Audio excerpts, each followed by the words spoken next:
Oke Sobat Kimung, kembali lagi di channelnya Kimung Bot. Kali ini Om Kimung mau serius-seriusan nih dengan seorang guru pendidik di salah satu SMP yang ada di Jakarta Utara.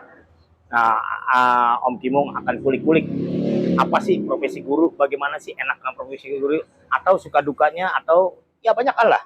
Jadi Sobat Kimung ikutin terus Om Kimung dalam podcast Om Kimung dengan Ibu Guru siapa Bu? Susi Emilia. Ibu Susi Emilia. Bu, ya salam sehat selalu ya. Ini Ibu Susi Emilia ini yang tadi Om Kimung review makanan. Ini salah satu pemilik dari bakmi tenda.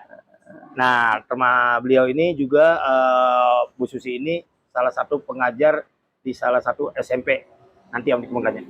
Bu, maaf, Ibu ngajar di sekolah mana Bu ya? SMP Negeri 95. Nggak jauh dari Jalan Ganggang 3 nomor 3. Oh, di Jalan Gadang. Ganggang. Oh, di Jalan Ganggang ya. Tanjung Priok ya? Iya. Di Jalan Ganggang Tanjung Priok, Jakarta Utara. Di SMP 95. Ya. Sudah berapa lama Ibu mengajar? Lebih kurang 25 tahun. Oh. Ya. Itu dari tamat sekolah apa?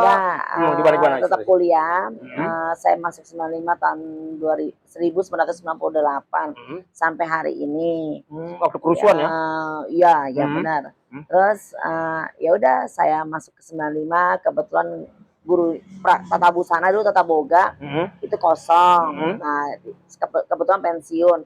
Nah, saya ditawarin sama anaknya kepala sekolah, Ibu almarhumah Bu Muzinar Ahmad, menyampaikan kepada teman saya, ada nggak guru tata busana yang bisa untuk di 95 gitu. Kebetulan dia kenal saya, ya udah akhirnya saya dikenalkan sama kepala sekolah itu, masuk ke sekolah itu dari tahun itu. Sorry, saya potong Bu Susi.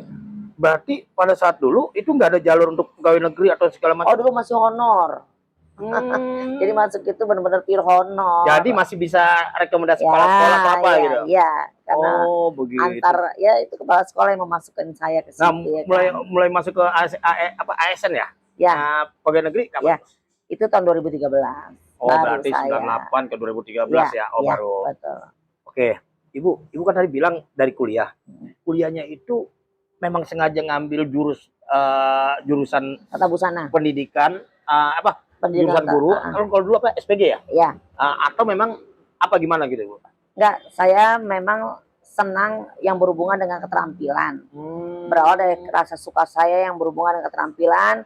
Saya senang bikin pernak-pernik, saya suka yang berhubungan dengan masak. Nah, kebetulan waktu itu kan kita yang UMPTN dulu ya, masih zaman UMPTN. Nah, saya milih IKIP Jakarta Tata Rias, IKIP Negeri Medan itu tata busana. Alhamdulillah yang diterima itu tata busananya. Saya akhirnya merantau ke Medan. Nah, saya kuliah di sana lebih kurang selama 4 tahun setengah. Tapi jurusan tetap IKIP. Tata busana. Fakultasnya IKIP ya, ilmu keguruan.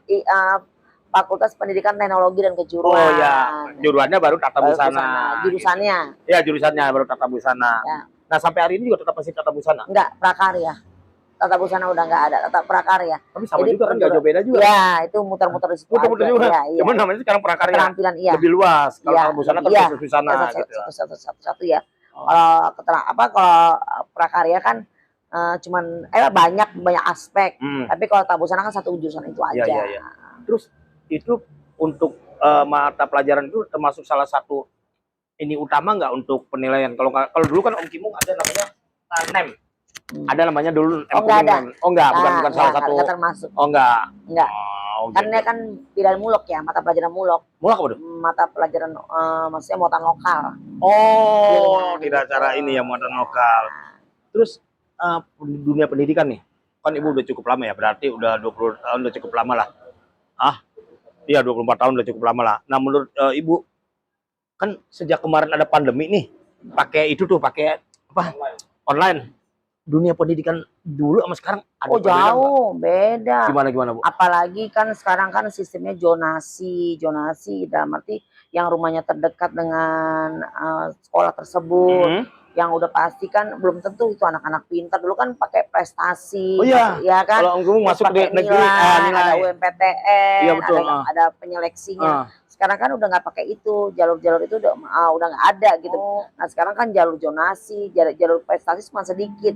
terus ada KJP sekarang yang ya ibaratnya bukan apa ya lah, mungkin dari latar belakang pendidikan atau gimana, tapi setidaknya ya itu suatu tantangan bagi kita sebagai guru yang akhirnya apa namanya mendapatkan anak-anak yang prestasinya di bawah rata-rata semua gitu. Waduh, sorry, berarti ribet ya. Kalau dulu kan ada yang prestasi, oke lah kita bisa mengukur standar untuk prestasi. Nah kalau sekarang kan rata nih, karena berdasarkan wilayah doang. Berarti kita nggak tahu nih mana yang pinter, mana nggak tahu. Berarti kita masuk ukurnya rata yang dong. Yang kesian yang pinter dong. Usianya. Iya, penting usianya. Tapi yang kesian yang pinter dong. Emang iya. Yang pinter kelempar ke SMP swasta, sekolah swasta. Supaya dia ngejar. Lebih ini kalau yang ya bukan yang nggak pinter sih, yang biasa-biasa aja itu di situ supaya dia seimbang. Jadi standarnya berarti standar pendidikannya sekarang ini guru untuk ngajarnya harus turun terus sudah itu harus pukul rata dong Bu. Iya, benar banget. Ya bisa bagaimana lagi itu kan dari pemerintah sendiri yang membuat aturan seperti itu ya kan. Nah memang agak sulit ya, agak kalang kabut. Apalagi sekarang kan di sekolah itu menerima anak-anak inklusi, anak-anak berkebutuhan khusus. Kita kan nggak punya guru khusus, guru pendamping untuk mendampingi mereka yang berhubungan dengan kebutuhan mereka itu, ya kan. Jadi tidak maksimal. Tetap. Masih pemerintah sih bagus, tidak ada pembedaan. Ya, tapi kan harusnya tidak disiapin dulu guru yang khususnya ini gitu. Pendamping itu. Dan fasilitas yang ada, anak disabilitas misalnya dia pakai kursi roda. Apalagi kalau kita sekolahnya kan sampai lantai 3. Oh ya kan? Dia harus gendong kan misalnya seperti atau itu. Minimal ada apa sarana lah untuk ke sana misalnya kan, lift atau apa kan misalnya gitu. Iya misalnya kan gitu. Oh ya. Bu, Om Kimung sih ngeliatnya begini. Entah SD, entah SMP, entah SMA, nggak mau lihat ini, yang penting lihat dari pendidikannya. Om Kimung ngeliatnya kayaknya anak-anak sekarang terlepas dari intelektualnya lebih bagus, tapi juga kayaknya moralnya nih, udah sedikit banyak ini ya Bu. Apakah apa tuh Bu? Handphone, gadget yang membuat mereka seperti itu. Mereka itu sekarang udah saya anggap kayak seperti benda mati ya. Maksudnya? Dia berkomunikasi lewat gadget tapi tidak berkomunikasi dengan dunia nyata pada umumnya seperti itu. Karena pandemi itu kan 2 tahun. Iya, paling kemarin ya. Mereka tuh terjerat dalam kegiatan yang berhubungan dengan pelajaran jarak jauh itu kan, jarak jauh. Jadi mau nggak mau mereka kan berkomunikasi kan cuma lihat handphone kan, mau nggak mau. Tapi ya seperti itulah kenyataan yang ada, bahwa memang itu tantangan sih sebenarnya, itu PR besar untuk pemerintah yang berhubungan dengan pendidikan memang sangat menurun. Sebenarnya juga bukan pemerintah juga dong, guru juga. Iya, tapi guru, kan orang tua semuanya harus. Ya maksudnya karena aturan itu ya Mas aturan itu yang membuat kita juga kalang kabut.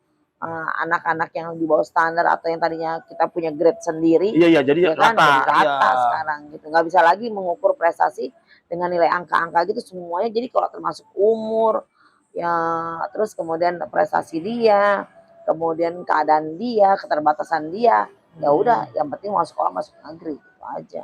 Nah berarti si muridnya ini kan udah rata, berarti si murid ini mau nggak mau untuk menambah dia bisa dapat lebih, dia cari ilmu sendiri melalui AP segala macam Bu ya, melalui Google. Harus bisa tambahan juga, dia kursus, dia les atau apa misalnya. Iya. Kalau misalnya bagi yang mampu ya Mas ya, tapi kan pada umumnya kan anak-anak nggak seperti itu, walaupun orang tuanya mampu kan, tapi kan nggak mau juga anak-anak untuk belajar. Jadi anak-anak tuh udah nggak, malas belajarnya tuh udah nggak maksimal, udah nggak kayak dulu gitu kan anak-anak itu.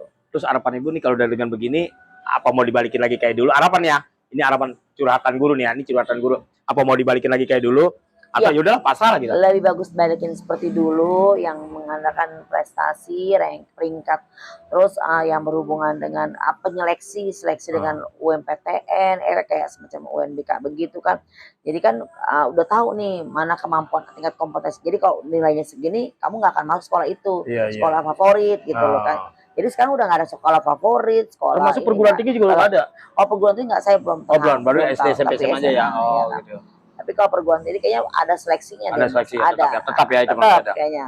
Oke Bu, untuk yang terakhir mungkin Anda sampaikan kepada anak-anak murid lah yang ya ini kan bisa ditonton juga untuk kalangan SMP atau SMA. Generasi muda, Ibu punya harapan apa Bu? Ya, sebenarnya yang namanya pendidikan moral itu harus di atas rata-rata, harus segalanya diutamakan, namanya etika, perilaku, sikap, dan tingkah laku itu harus diutamakan. Maaf, saya potong. PMP masih ada nggak, Bu? PKN, Apa tuh? pendidikan kewarganegaraan. Oh, tetap ini. Oke, lanjut, Bu. Ya, jadi itu yang lebih diutamakan seharusnya untuk kedepannya, karena dia akan hidup bermasyarakat ya kan. Ditambah selain dari nilai-nilai nilai-nilai prestasi mereka sih, tapi yang paling penting nilai sikap yang harus diprioritaskan. Diprioritaskan ya. Saya sopan santun, tata krama itu harus benar-benar diutamakan, diprioritaskan kalau bagi saya ya. Oh, iya. Karena gini, kayak anak sekarang banyak anak tuh takut salah, takut bicara, ya kan. Sementara nggak begitu harusnya. Kamu harus bisa mengeksplor, ya kan, berani berkata-kata, mengutarakan pendapat, ya kan. Walaupun itu salah, ya kan. Tapi kan mereka kan hanya berkecimpung, oh tersalah diketawain. Oh Kan, iya, takut dibully ya, iya. Nah yang kayak begitu. Nah makanya harapan saya ya sebenarnya itu ya skill yang tertinggi itu dari diri anak sendiri. Mau nggak dia berusaha berjuang untuk masa depannya dari sikapnya yang terpuji terhadap orang lain. Itu aja. Nah makanya apalagi anak-anak asah keterampilan, asah sikap, yang karena segala sesuatunya itu tidak ada yang mustahil kalau Tuhan itu udah berkehendak. Keterampilan harus diutamakan, sikap tingkah laku harus diutamakan. Nah makanya anak-anak walaupun dia kamu orang nggak mampu, orang susah, tapi kalau kamu gigih, kamu berjuang, kamu tangguh, dan saya yakin mereka jadi pemenang nanti. Harapan masih ada. Harap pasti harus. Yang penting dia berjuang. Harus. Iya. Itulah motivasi saya buat anak-anak saya. Jangan pernah takut untuk kalah hal itu. Iya. Ya kan, tapi harus yakin bahwa segala sesuatunya kalau dengan niat, dengan upaya, dengan tekad dan kesungguh-sungguh, semuanya harus dilakukan dengan sungguh-sungguh. Belajar harus sungguh-sungguh, nggak bisa belajar setengah-setengah. Ya kayak Mas Kimung juga kan bikin sesuatu itu harus sungguh-sungguh, harus serius, nggak setengah hati, nggak main-main. Maka saya ubur ibu. Iya. Oke, Sobat Kimung, Om Kimung akhiri, tapi Om Kimung ini dulu review dulu. Jadi gini, Sobat Kimung, itulah makanya kenapa guru disebut pahlawan tanda jasa. Nah tadi barusan Ibu Susi menyampaikan untuk generasi muda jangan putus asa, tetap maksimalkan belajar. Masalah hasil urusan Tuhan, tapi yang penting kita mau dulu belajar. Nah gitu, paksain dulu. Nah jadi Sobat Kimung, Om Kimung akhiri dulu ngobrolnya dengan Ibu Susi. Mudah-mudahan ini wawasan lah untuk orang tua yang menontonnya, bahwa anak murid juga tadi barusan disampaikan ada ketakutan, takut menyampaikan, takut untuk berkomunikasi. Nah ini orang tua juga harus tahu. Jadi pendidikan bukan hanya diserahkan pada guru, tapi pendidikan juga berawal dari rumah. Kalau rumahnya udah bagus, guru hanya poles. Kalau semua diserahkan ke guru, percaya dah, itu tidak akan dapat hasil yang maksimal. Seperti itu ya. Oke, Om Kimung akhiri. Jangan lupa like, subscribe, komen, dan share. Oke, assalamualaikum warahmatullahi wabarakatuh. Salam sehat. Salam sehat.